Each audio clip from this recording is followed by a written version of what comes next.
girls, you don't know what happened. The merchandise can enter to Germany. Why?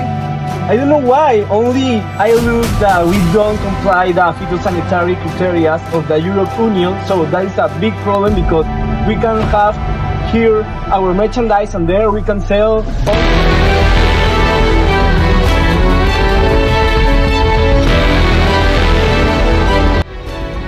That is a big problem.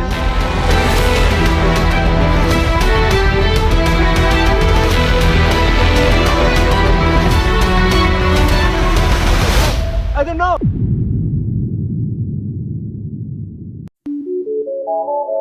Peru is one of the biggest producers of quinoa around the world. Why is it still so difficult to enter the German market? In this question, our team is going to analyze in 3 different areas. So our objectives are clear. First, we must identify the mandatory market access requirements. Second, we will analyze the technical standards and government accreditation bodies in both origin and destination countries. And third, we will deliver actionable recommendations so Peruvian exporters can successfully position themselves in a premium market. To understand the German market, we must look at the productive metrics of the products. Culturally, Peru quinoa is our ancestral heritage, but commercially, European Union is always evaluating its functional powerhouse. These precise chemical metrics dictate whether our grains enter as standard commodity or a premium organic product. Globally, the sector is exploding. World trade value for quinoa climbed from $212 million to a massive $363 million, and Germany is the absolute engine behind this demand. So let's look at verified data from grain. Germany has achieved a massive post-pandemic recovery, outperforming historical buyers like France and Italy. According to the Federal Ministry of Food and Agriculture, the German consumer chose quinoa based on 4 pillars: health, the organic certification, sustainability, and competitive prices. So Camila, if Germany wants our quinoa so badly, why is exporting is a nightmare? Because customer demand is only a marketing tactic. The real fight is fought against legal paperwork.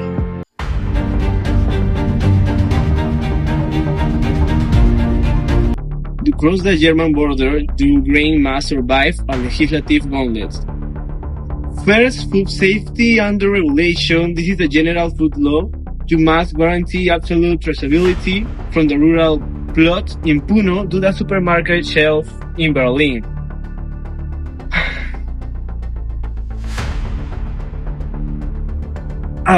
Second, pesticides residues governed by regulation. This sets the strict maximum residue limit of MRLS. If your conventional quinoa has even a fraction over the limit, it's illegal. And don't forget the other regulation for packaging and labeling. Every single metric must be exactly translated into German.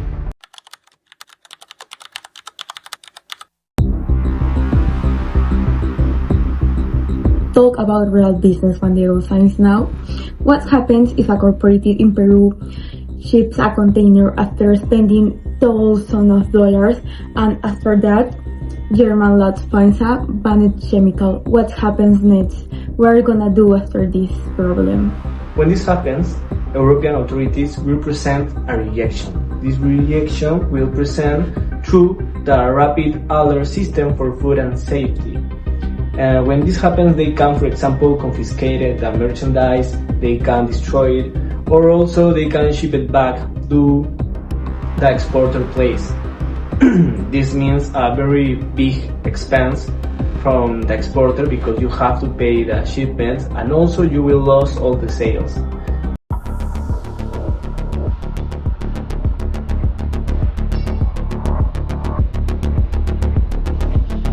Mandatory laws are just a baseline limit. In Germany, private voluntary standards are what actually close commercial contracts. Well, Camila, so explain to our client why is it still important to spend more in certifications. Because elite European retailers like Rui or Itika will not even talk to you if you don't have British Retail Consortium or IFS food certifications. For agricultural management, you need Global TAP Option 2, which allows small farmers in Peru to unify their quality management systems to split costs. And if you target the organic sector, you must clear Regulation EU 2018-0848 to stamp the Airleaf and the National German Biosiegel on your package. Without these stamps, your organic grain is economically invisible on the German market.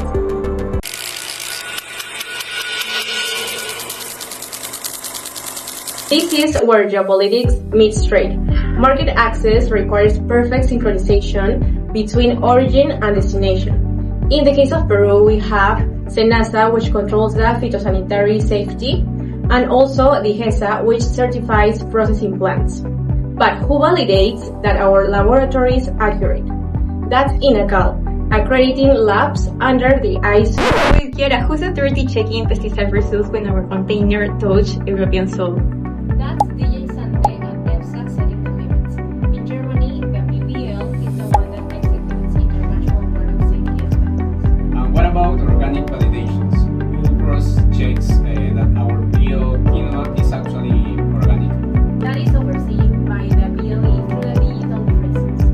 In case they are not registered, the organic cargo does not exist in Europe. To understand these requirements, we will review the global trade literature.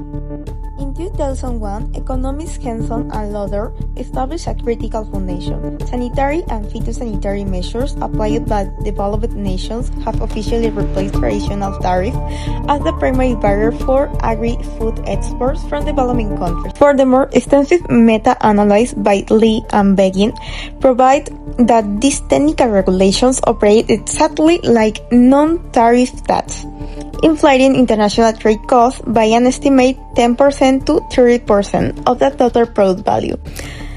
Authors like Adisser and Moshergan support this, showing that compliance costs can completely eliminate small exporters if they lack an institutional support.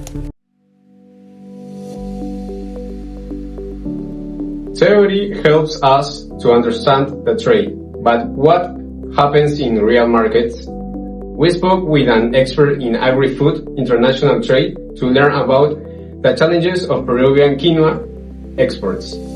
Let's hear what they have to say. Name's Stephanie and I studied also international business at the University of Lima. I previously worked as a professional intern in the agro-export sector, specifically at Agrícola Cerro Prieto, a Peruvian company that exports products such as avocados, blueberries, asparagus, grapes. My tasks were mainly related to export operations and commercial support. I helped with the review of export documents, all the shipment follow-up, coordinations with our providers, suppliers, internal areas, and also some requirements that were specifically requested by some international clients. I was, well, not in charge of the whole export process, but I did get to see how important documentation, quality controls, timing, and certifications are when exporting food products. Based on your experience, what are the main requirements that food exporters must comply with before entering into international markets? What I saw, the main requirement is that the product has to be safe, traceable, and properly documented. It is not only about having a good product, the company has to prove with documentation evidence where the product comes from and how it was handled. It has to meet all the rules in the destination market. Usually the exporters need documentation such as like the invoice, the packing list, phytosanitary certificate of origin, and other transport documents. Depending on the country and also the product, buyers may ask for some lab tests, pesticide residue analysis, and many other certificates that there are. What certifications or standards are usually important for our export companies when selling to demanding markets such as Europe? For markets like Europe, certifications are very important because they give the confidence to the buyer. They demonstrate that the company follows internationally recognized standards. One of the most common is global GAP, specifically for agricultural products, because it shows that the company follows good agricultural practices. Other food safety standards like HACCP, BRC, IFS, or this ISO 22000, depending on to the client. Yeah, in case of organic products, having organic certifications that are recognized by European Union is super important. Quality controls are commonly carried out before exporting agricultural food products. Companies check the physical condition, even the size, weight, packaging, temperature, and any possible damage to these products, especially for these fresh products. The cold chain is extremely important because a temperature problem can affect the quality before the product arrives. So we must secure the cold chain throughout the whole chain. There are also some lab tests specifically for this pesticide residues, contaminants, and sometimes microbiological risks. The product is also inspected to avoid pests, foreign materials, and or anything that could generate a problem at destination. What are the most common challenges or problems that can delay or affect an export process? Documentation. Sometimes even a small mistake in a document can create delays with customs. Specifically Peruvian customs, they ask certain requirements, certain words that the document must have, and if it's not stated in the document, they will not accept it. They will ask for change.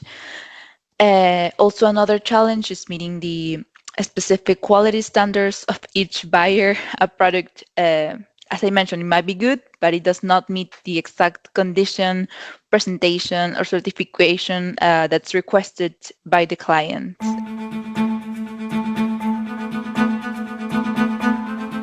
Based on our technical audit and the expert insights, what is our ultimate verdict for the Peruvian exporters? We discovered that Germany wants all the information from the Andes farm to the food products in Europe. Maximum residue limits helps a good compliance and avoid rejections. Global certifications like BRCGS and Global GAP are not optional costs. They are the key to building corporate trust with German buyers. Exporters must master the institutional synergy before integrating into transit platforms. Ultimately, if we want to be differentiated on the market, the big companies have to follow the technical barriers to be differentiated with the low competitors with low quality.